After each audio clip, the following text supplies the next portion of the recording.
Sir, हम अतिथि अध्यापक पूरे 17 साल से सरकार में काम कर रहे हैं, लेकिन हमारी बेइज्जती पे बेइज्जती की जा रही है। हमारी एक ही मांग है और शुरू से एक ही मांग है कि हमें नियमित किया जाए, लेकिन 10 साल पहले जो सरकार ने वादा किया था पहली कलम से, वो आज तक पूरा नहीं हुआ। तो हमारी सरकार से निवेदन है कि जाते जाते तो उस कलम से हमें नियमित किया जाए। सिर्फ नियमित होने के लिए हम यहाँ पे आए हैं। हमारी कोई मांग नहीं है कि आज ये छोटा टुकड़ा, आज ये छोटा टुकड़ा, एक दिन दिया दूसरे दिन ले लिया। इसने तो इतनी हमारी मतलब दुर्गति की है ना कि हम अपने स्टेट में थे, अपने डिस्ट्रिक्ट में थे, तो डिस्ट्रिक्ट से भी ना 5-5, 6-6 डिस्ट्रिक्ट के पार भेजा हमें, और वो लेडीज को भेजा है। शर्म नहीं आई नहीं? अगर इनकी लेडी सरकार में होती और इनकी लेडी गेस्ट होती तो कितनी मांगे होती, कितनी उनकी मांगे होती और वो कितने हाथ फैला के वो करते। आज वो सत्ता में आ गए तो हम उनके लिए क्या बन गए? छोटे बच्चे हैं मेरे सर, एक 7 साल का, एक 10 साल की गुड़िया है, उनको मेरे से अलग कर दिया। मैं यमुनानगर जाती हूँ और यमुनानगर में भी सुनो सर, मुझे 7वां जोन मिला है लेडी होने के बावजूद। यमुनानगर जाने के बाद 7वां जोन मिला है मुझे, जहाँ पर कोई व्हीकल नहीं जाता सर। 15 किलोमीटर यूपी में जाना पड़ता है मुझे, फिर भी हम सर्विस कर रहे हैं। लेकिन अब जो महंगाई भत्ता था सर, वो भी इन्होंने बंद कर दिया। तो 1/3 में हम तीसरे हिस्से की तनख्वाह पे काम करते हैं, और जो हमारे जिनको हम परमानेंट और जो बढ़िया टीचर हैं, वो परमानेंट टीचर है, वो टीचर हैं, और हम फद्दू बेकार कुछ नहीं आता वो हम हैं। जाकि हालांकि हमारे पास सारे सर्टिफिकेट्स हर चीज होने के बावजूद भी हमें हर जगह से नकारा गया है, हर जगह से नकारा गया है। सर, हमारी अब एक ही मांग है सरकार से कि हमें नियमित किया जाए, बस। हम और कुछ नहीं चाहते। टुकड़े हमें बहुत दे लिए, बहुत लालच हो लिया, हमें कोई टुकड़ा नहीं चाहिए। हमें एक ही हमारी रिक्वेस्ट है कि हमें नियमित किया जाए। क्या नाम है आपका? Sheela from solid. Guest teachers यहाँ पर सड़कों पे आपको दिखाई दे रहे हैं, खड़े हैं। ये सड़कों पे आते आते ही हमें 17-18 साल हो गए हैं। 17-18 साल में सरकार शोषण कर रही है हमारा। हम बिल्कुल रेगुलर टीचर की तरह समान कार्य कर रहे हैं, लेकिन हमें वेतन नहीं मिल रहा। लेकिन अभी रैली में आप देख रहे होंगे कितनी भीड़ है, सारी मातृशक्ति खड़ी है, सारे हमारे भाई खड़े हैं। तो अब सरकार से एक ही अपील है कि हमें नियमित किया जाए। जब तक सरकार नियमित नहीं करती, हमारी कमेटी के मेंबर्स हैं 5-5 मेंबर, हर रोज यहाँ पर बैठेंगे। अब आज शाम से ही धरना प्रदर्शन शुरू है। भूख हड़ताल देखेंगे, वो अपना निर्णय वो देंगे, लेकिन 5-5 सदस्य जब तक यहाँ धरती से नहीं उठेंगे, धरना स्थल से नियमित चलेगा। यहाँ पर इस तरह से तब तक नहीं जाएंगे जब तक सरकार हमें नियमित नहीं करेगी। रेणु शर्मा, कुरुक्षेत्र से। आज करनाल की इस पावन धरा पर हरियाणा प्रदेश के तमाम जिलों से गेस्ट टीचर आए हैं। बहन हमारी 7 सितंबर 2008 में शहीद हो गई थी। वो एक सपना लेकर गई थी रोहतक में कि मुझे रेगुलर किया जाएगा, लेकिन तानाशाही सरकार ने वहां पुलिस से लाठियां और गोलियां चलवाकर उस बहन शहीद राजरानी को वहां गोलियों से मार दिया गया था। उसका सपना आज भी अधूरा है। तो इस सब श्रद्धांजलि दिवस के रूप में आज हमने यहाँ करनाल में मनाया गया, और हरियाणा सरकार से एक मांग है हमारी कि हमें नियमित किया जाए। पूरे हरियाणा प्रदेश के गेस्ट टीचर यहाँ पर पहुंचे हैं सिर्फ और सिर्फ एक मांग के लिए कि हरियाणा प्रदेश के तमाम गेस्ट टीचर्स को एक कलम से पक्का किया जाए। कारण क्या, सरकार क्यों नहीं पक्का कर रही है? कई बार आपकी मांग मगर दब जाती है। कहीं ना कहीं राजनीति और गलत सिस्टम जो है हमारे बीच में आ जाता है, जबकि रेगुलर करने में कोई भी दिक्कत परेशानी नहीं है। आगे क्या रहेगा आपका? आगे हमारा यहाँ से आज ऐलान करेंगे, अगला जो भी आगामी हमारा कदम होगा आज इसके बाद हम ऐलान करेंगे। राजेंद्र शर्मा शास्त्री, प्रदेश अध्यक्ष। 2005 से जब से हमारी ज्वाइनिंग हुई है, तब से हमारा ये लड़ाई चल रही है, और आज 2023 आ गया।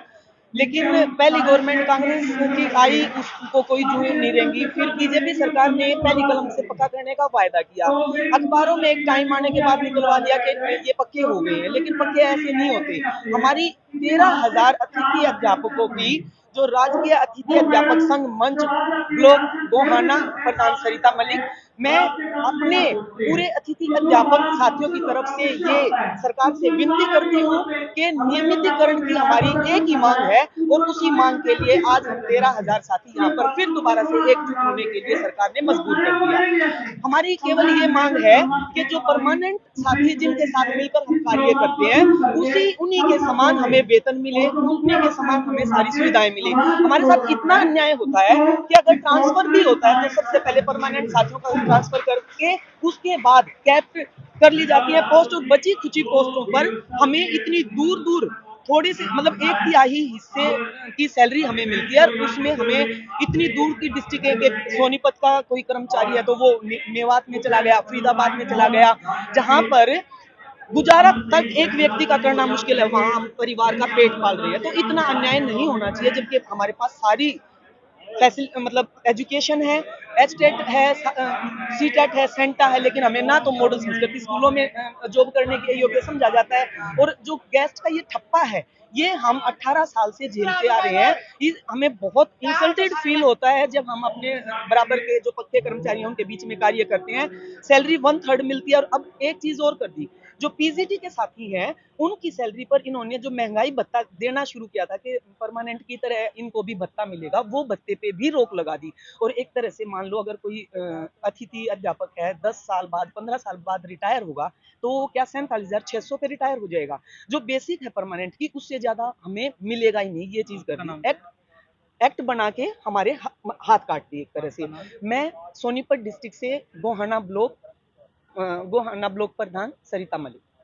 अपने औलाद के लिए करते हैं और आप कैसा ये संगठन है तो ऐसे अच्छी तरह की रैली है ये।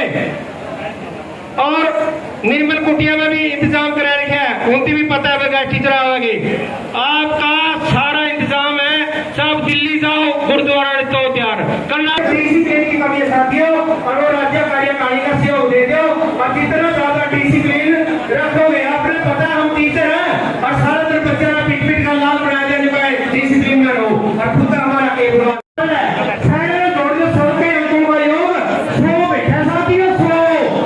टीचर समझ के शब्दों ने भी जोड़ लियो। 7 शब्द इसमें, T for truthful, C for character, S for honesty, R for responsibility। आप लोगों ने इतने योग्य बना दिए। इस साल भी साथियों आपका भाई के पढ़ाए थी कैथल में 3 बच्चे गए एम्स में एडमिशन हुए और मिलता योग्य तो आप लोग बीपीएससी कितने बैठे आप लोगों को जो कितने हो गए। तो एक फेसबुक चैनल लग रहे हैं, इसमें कुछ नहीं है साथियों। ये हमारा टाइम पास है। यहाँ आ जाओ, पैंद्रावणी को श्रद्धांजलि दे गए मीडिया और सीआईडी के साथियों को पता चले भाई ये जो जल शराब यहाँ आया है आज भी 10 साल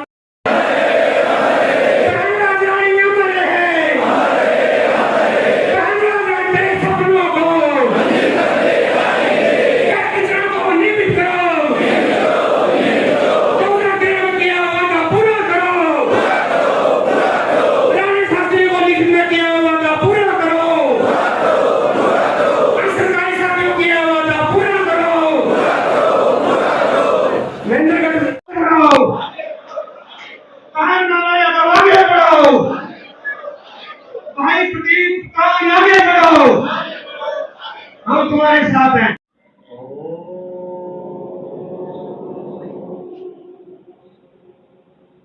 उस बहन अमर शहीद राजरानी को हमने नमन किया। हमारी बहन राजरानी जो 2008 में शहीद हो गई थी उसको श्रद्धांजलि अर्पित की है और माननीय मुख्यमंत्री जी से मांग की है कि हरियाणा प्रदेश के सभी गेस्ट टीचर्स को नियमित किया जाए। तो आज हमने ये एक ऐलान किया है, आदमियों ने यहाँ बैठने का निर्णय लिया है। जब तक हरियाणा प्रदेश के गेस्ट टीचर रेगुलर नहीं होंगे तब तक ये करनाल में 5-5 आदमी क्रमिक अनशन के रूप में बैठे रहेंगे। क्या कारण है सरकार बात नहीं मान रही है? इतना लंबा समय आप वो तो सरकार को पता है क्यों नहीं मान रही। क्या कुछ निर्णय आज लिया गया है? हम गेस्ट टीचर्स यहाँ पर सड़कों पे आपको दिखाई दे रहे हैं, खड़े हैं। ये सड़कों पे आते आते ही हमें 17-18 साल हो गए हैं। 17-18 साल में सरकार शोषण कर रही है हमारा। हम बिल्कुल रेगुलर टीचर की तरह समान कार्य कर रहे हैं लेकिन हमें वेतन नहीं मिल रहा। लेकिन अभी रैली में आप देख रहे होंगे कितनी भीड़ है, सारी मातृशक्ति खड़ी है, सारे हमारे भाई खड़े हैं। तो अब सरकार से एक ही अपील है कि हमें नियमित किया जाए। जब तक सरकार नियमित नहीं करती, हमारी कमेटी के मेंबर्स हैं 5-5 मेंबर हर रोज यहाँ पर बैठेंगे। अब आज शाम से ही धरना प्रदर्शन शुरू है। भूख हड़ताल देखेंगे, वो अपना निर्णय वो देंगे, लेकिन 5-5-10 से जब तक यहाँ धरती से नहीं उठेंगे, धरना स्थल से नियमित चलेगा यहाँ पर। इस धरा से तब तक नहीं जाएंगे जब तक सरकार हमें नियमित नहीं करेगी। क्या नाम है, कहाँ से है? रेणु शर्मा कुरुक्षेत्र से। हाँ जी।